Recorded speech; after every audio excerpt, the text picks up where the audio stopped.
Welcome back to Investing Talk Podcast. All right, so today we're going to take a deep dive into GameStop Corp. GameStop, yeah.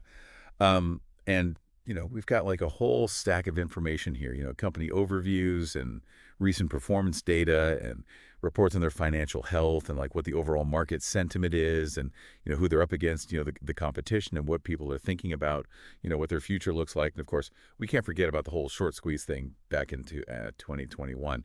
Oh, and we've even got some technical analysis and recent news thrown in there too. Yeah. So our mission here, and this is, the fun part, is to kind of like, sift through all of this and pull out, the really important bits, the insights that really matter. The golden nuggets. Exactly, the golden nuggets, yeah. But before we dive into all that, let's just take a step back and make sure we're all on the same page about what GameStop actually is, for anyone who might not be totally familiar. Right. I mean, I think most people know, at least vaguely, but... Yeah, it's definitely a name that's been in the news a lot. Oh, yeah, for sure. So GameStop, they're a big player in the video game world, right? They're a specialty retailer, and they've been around for a while. I mean, they were founded back in 1984, and they're based in Grapevine, Texas. Okay. They've got, physical stores, like a lot of them, all over the place. And they also do business online, through their website. They sell, everything you can think of for gaming, new games, used games, consoles, controllers, accessories, the whole 9 yards. But here's the thing. They're not just sticking to, the traditional stuff anymore. Right. They're actually moving into, the digital space. Yeah. Digital game sales and stuff like NFTs. Yeah. Exactly. And Web3. So, really jumping into those emerging technologies. Yeah, they're trying to, keep up with the times and kind of reinvent themselves a little bit, which is, pretty interesting to watch, to be honest. It's certainly a fascinating transition. It's like they've got these deep roots in physical retail, right? But now they're having to figure out how to thrive in this huge shift towards, everyone wanting to get their games and everything digitally. Yeah, it's like a whole new world. It is. So, we've got all this data on how they've been doing lately, their recent performance and their financial health and all that. Right. And the stock price, it's been hovering around $25 or USD recently, which, it's gone up and down a bit over the past year. But in the last month or so, it's been pretty stable. Okay. But looking back over the past 6 months, things haven't been quite as smooth. They've been facing some headwinds with revenue declining and the competition heating up. So not all roses. No, not exactly, no. And for the fiscal year 2023, their revenue was about, $5.93 billion, which, on the surface, that sounds pretty good. Right. It's a pretty substantial number. It is. But then you look at the net loss, which was $1.17 billion. Oh, so a significant loss. Yeah, and their gross margin was only 27.3%. So profitability seems to be a challenge. It's definitely a challenge, yeah. And they've been dealing with negative cash flow, too, even though they don't have, a ton of debt, relatively speaking. So it's interesting, right? You've got, this substantial revenue figure. Yeah. But at the same time, a pretty big net loss. Yeah. So it raises a really key question, for anyone who's thinking about investing, can a business with this level of revenue, the money coming in, can they effectively manage their costs and their operations to actually make a profit? Right, especially while they're, pouring money into all these new digital ventures. Exactly. So that's a key thing to keep in mind, right? Their ability to turn that revenue into actual profit is going to be, super important for their long-term survival, really. Absolutely. So digging a little deeper into the challenges they're facing and also the potential bright spots, the sources you gave us, they point to a couple of key things. Yeah. First off, the move towards digital games downloads. That's been hurting their revenue because, less people are buying physical copies in the stores. Makes sense. And less foot traffic in the stores. That's a problem too. Less people walking in, less people buying stuff. Yeah. And of course, we've already talked about the negative cash flow. So those are some, pretty big concerns. But on the other hand, they've got some things going for them too, right? I mean, they've got that brand recognition. Everyone knows GameStop. Right. It's an iconic brand. It is. And they've got a lot of loyal customers, people who've been shopping there for years. Yeah. And they're really pushing hard to transform their business, moving into e-commerce more seriously and NFTs and Web3. So they're not just standing still. No, they're not. Which, those could be huge growth areas for them in the future. It's just, it feels like a race against time. you know? Yeah, it's like they're trying to adapt fast enough to stay ahead of the curve. Right, exactly. So, given all of that, like, what's the overall feeling in the market about GameStop and, who are they going head to head with? Well, from what we've seen, market sentiment is kind of mixed. Okay, so some people are bullish, some people are bearish. Yeah, pretty much. Like some analysts are, a little worried about whether they can really adapt to all these digital trends. Yeah, it's a big question mark. It is. It is. But then you've got other investors who are like super optimistic about their whole digital gaming and cryptocurrency strategy. They see the potential. Yeah, they're like, this could be huge. Yeah. But as far as the competition, they're up against some pretty big names like Best Buy. Best Buy, yeah. They've got a huge range of electronics and a really strong online presence. Yeah, they're a tough competitor. They are. And then there's Amazon, which, I mean, come on, they're like the king of e-commerce. The 800-pound gorilla. Totally. And they can usually offer lower prices too, which makes it hard to compete with them. And then there's Walmart. They've got those massive stores everywhere. Yeah, they're everywhere. But, what GameStop has going for them is their focus. Mm-hmm. They're all about gaming, and they've got that loyal customer base. So that's their niche. Exactly. So, it seems like they're trying to carve out a special place for themselves in this whole, evolving landscape. It makes sense if we think about, the bigger picture, right? Their competition isn't just other gaming retailers. Right. They're going up against these giants, these e-commerce giants and big box stores that, have huge advantages in terms of scale and resources. They got deep pockets. They do. So for GameStop to really succeed, they need to make sure that their specialized focus actually translates into something, something unique and valuable for consumers. Right. Like they need to offer something that you can't get anywhere else. Exactly. Exactly. And they need to convince people that, it's worth it to go to them instead of, just going to Amazon or Walmart. Totally.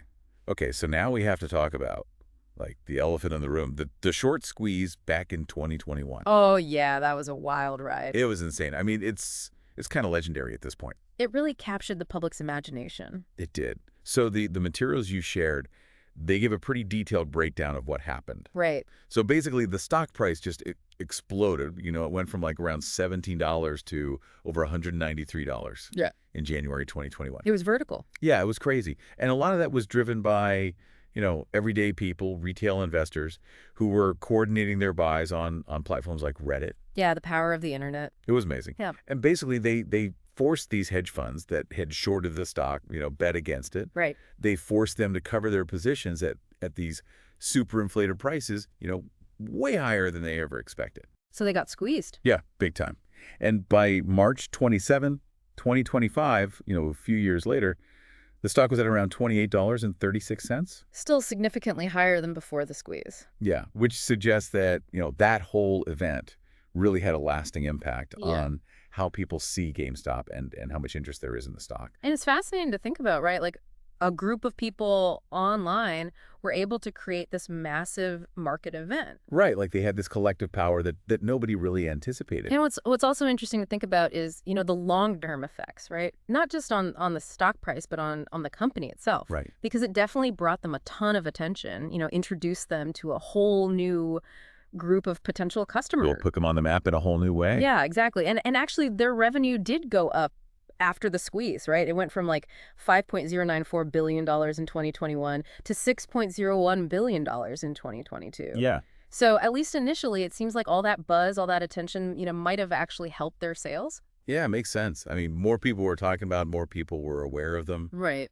But then, just when you think you've got GameStop figured out, they throw a curveball. Oh, yeah. What's that? Well, one of the things that really jumped out at me from the materials you gave us was this announcement about them wanting to invest in Bitcoin. Bitcoin, huh? Interesting. Yeah. So they said they're planning to use it as a treasury reserve asset. Okay. And on top of that, they're doing a $1.3 billion convertible senior notes offering. And they're specifically saying that some of that money is going to go towards, buying more Bitcoin. Wow, so they're really diving into the cryptocurrency world. Yeah, it's a pretty big move, Oh, yeah. and it could signal a pretty dramatic shift in their overall strategy. It's definitely a bold move. It's not every day you see a company like GameStop, a traditional retailer, Yeah. making this kind of investment in cryptocurrency. Right. It's not like they're, a tech company or a financial institution or something. Yeah, so it really makes you wonder, what's the thinking behind this? Right. What's the game plan here? Are they making a long-term bet on the future of digital assets? Right. Like they think Bitcoin is going to be, the next big thing. Or are they trying to, attract a whole new group of investors, like Mm. younger, tech-savvy investors who are, really into cryptocurrency? Yeah. Or maybe it's, a reaction to all the speculative trading that's always surrounded the stock.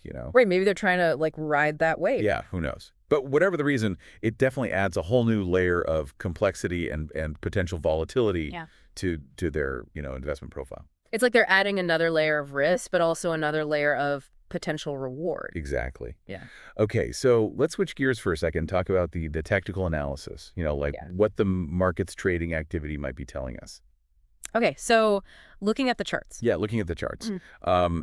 As of the latest data, the stock price is at $28.36, and it's up 11.65% in the last 24 hours. So a nice little jump. Yeah, and the volume, the amount of trading, it's way higher than average. So people are definitely paying attention. Yeah, they are.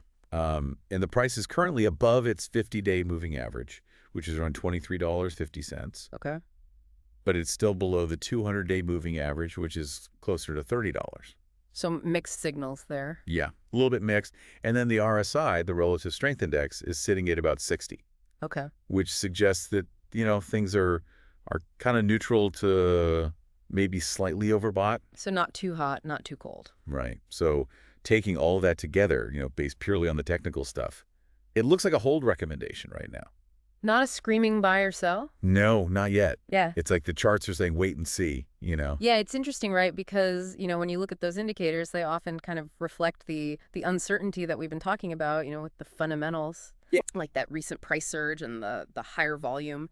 That probably reflects, some renewed optimism, maybe because of the Bitcoin news, but the fact that it's still below that longer-term 200-day moving average, that suggests that there might be, some resistance, like people might start selling once it gets closer to that $30 mark. Makes sense. Yeah. Okay, so before we wrap up, let's just touch on a few of the recent news items that were in the materials you gave us. All right.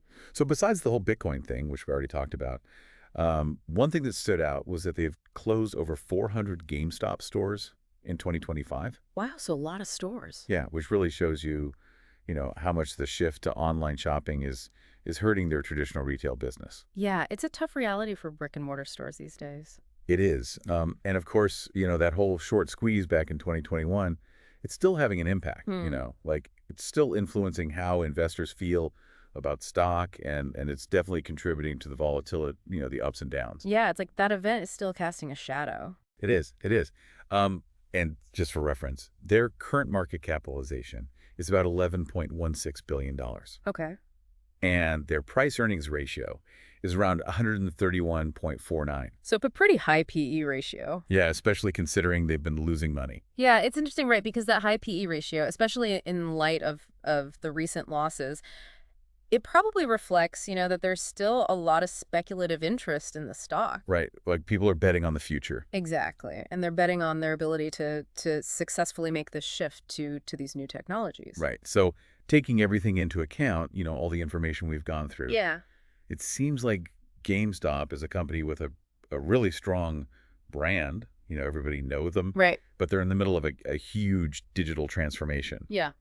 They're trying to reinvent themselves. And they're even jumping into the cryptocurrency world. It's a pretty radical reinvention. It is. And they're doing all of this while their traditional business is, facing some serious challenges like declining revenue and fierce competition. Yeah. And of course, the short squeeze back in 2021, that definitely had a big impact. It raised their profile. It probably helped boost their stock price. It's like they got this sudden burst of energy, this momentum. They did. But now the question is, can they keep that momentum going? Right. Especially with this whole Bitcoin thing, Yeah. It's a whole new level of complexity and potential for things to go up or down, volatility. Yeah, it's a big gamble. It is. So, the data we've looked at, it suggests that GameStop is really at a crossroads. Turning point. Yeah, a turning point. They're facing some big challenges, but they also have some potentially huge growth opportunities in these new areas. It's like they're standing on the edge of something big, but it's not clear which way it's going to go. Exactly. And the market sentiment is mixed. Some people are optimistic, some people are skeptical, and the technical indicators, they're kind of giving us mixed signals too. So it's a real nail biter. Yeah. It is. It is. But, the one thing that really stands out to me is their ambition. They're not just trying to tweak things around the edges. They're trying to fundamentally change who they are as a company. Yeah, they're going all in. They are. So the million-dollar question is, for you as an investor, can GameStop actually pull this off? Right. Can they navigate this transition and capitalize on these new technologies? Exactly. It's definitely a situation that's worth watching closely, to see how it all plays out. Yeah, it's going to be interesting to see what happens next. It is. Yeah. So thank you for joining us for this deep dive into GameStop. It's been a pleasure. It has. If you found this helpful, please subscribe, like, and leave a comment. We appreciate it.